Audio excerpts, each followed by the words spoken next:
राजनीति में आध्यात्मिकीकरण की आवश्यकता और मजहबीकरण से दूरी के संदर्भ में यह विचार समाज के नैतिक और समावेशी विकास के लिए अत्यंत महत्वपूर्ण है। इसे समझने के लिए दोनों पहलुओं को विस्तार से जानना आवश्यक है। 1. आध्यात्मिकीकरण का अर्थ और महत्व। आध्यात्मिकीकरण का अर्थ व्यक्ति और समाज के भीतर उच्च नैतिक मूल्यों, करुणा, सह अस्तित्व और आत्मचिंतन को बढ़ावा देना है। इसका राजनीति में होना इसलिए जरूरी है क्योंकि नैतिक नेतृत्व, आध्यात्मिकता नेताओं में सेवा, पारदर्शिता और ईमानदारी जैसे गुणों को प्रोत्साहित करती है। समाज कल्याण पर ध्यान। आध्यात्मिक मूल्यों से प्रेरित राजनीति का उद्देश्य व्यक्ति विशेष के बजाय समाज का समग्र कल्याण होता है। सार्वभौमिकता। आध्यात्मिकता सभी धर्म, मत और मजहबी विचारधाराओं से ऊपर होती है, जिससे भेदभाव और विभाजन का खतरा कम होता है। शांति और स्थिरता। जब नेता अपने निर्णयों में नैतिकता और सहानुभूति को शामिल करते हैं तो समाज में शांति और स्थिरता बढ़ती है। 2. मजहबीकरण का खतरा।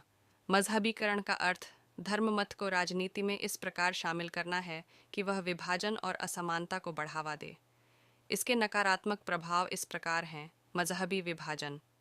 मजहब आधारित राजनीति समाज को विभिन्न समूहों में बांट सकती है, जिससे सांप्रदायिक तनाव बढ़ता है।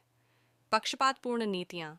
मजहबी राजनीति अक्सर एक विशेष धर्म या समुदाय के पक्ष में होती है, जिससे अन्य समूहों में असुरक्षा का माहौल बनता है। लोकतंत्र पर खतरा। मजहब या धर्म मत आधारित राजनीति लोकतंत्र के मूल सिद्धांतों, समानता, स्वतंत्रता और नैतिकता, मानविक मूल्यबोध, विवेक को कमजोर करती है। राजनीतिक दुरुपयोग।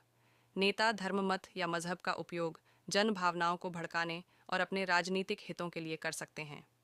3. आध्यात्मिकीकरण बनाम मजहबीकरण का फर्क।